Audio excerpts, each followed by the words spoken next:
Bonjour mes chers amis, laissez-moi vous raconter une histoire. Nous traversons tous des moments difficiles, ces instants où l'adversité semble vouloir nous briser. Certains fléchissent sous la pression, d'autres s'endurcissent, et puis il y a ceux qui transforment l'épreuve en une force nouvelle. Écoutez bien.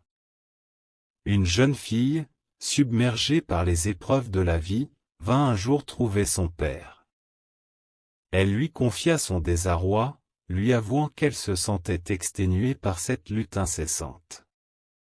Chaque problème résolu semblait aussitôt en engendrer un autre, et elle était tentée d'abandonner. Son père l'écouta en silence. Puis, au lieu de répondre par des mots, il l'emmena à la cuisine, remplit 3 casseroles d'eau et les plaça sur un feu vif. Lorsque l'eau se mit à bouillir, il déposa dans la première casserole une carotte, dans la seconde un œuf, et dans la troisième quelques grains de café moulu. Puis il attendit en silence que les éléments cuisent, tandis que sa fille l'observait avec perplexité, ne comprenant pas où il voulait en venir. Après quelques minutes, il éteignit le feu, sortit la carotte et la déposa dans un bol, fit de même avec l'œuf, puis versa le café infusé dans un troisième récipient. Se tournant vers sa fille, il lui demanda. « Que vois-tu » ? « Une carotte, un œuf et du café, » répondit-elle. Il l'invita alors à toucher la carotte, elle remarqua qu'elle était devenue molle et flasque.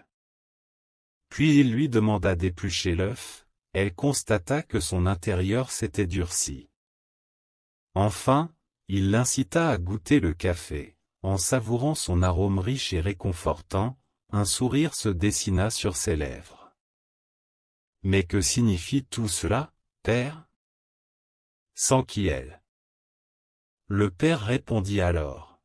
« Sache, ma fille, que la carotte, l'œuf et le café ont tous affronté le même adversaire, l'eau bouillante.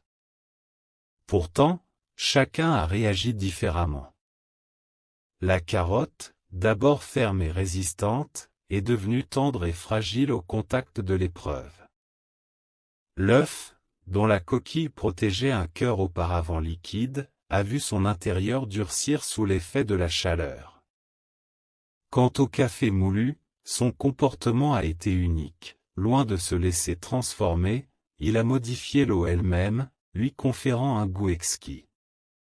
Puis, après une brève pause, il ajouta. « Et toi, ma fille ? Qui es-tu face aux épreuves ? Es-tu comme la carotte, qui semble forte mais s'affaiblit sous l'adversité ? Es-tu comme l'œuf, dont le cœur tendre se durcit et s'emplit d'amertume face aux difficultés ? Ou es-tu comme le café moulu, qui transforme son environnement et fait de la douleur une source de richesse et de beauté ? Moralité, l'épreuve révèle notre vraie nature, certains fléchissent, d'autres se ferment, mais seuls ceux qui la transforment en une force nouvelle en ressortent grandis. Ce n'est pas la difficulté qui nous façonne, mais notre façon de l'affronter.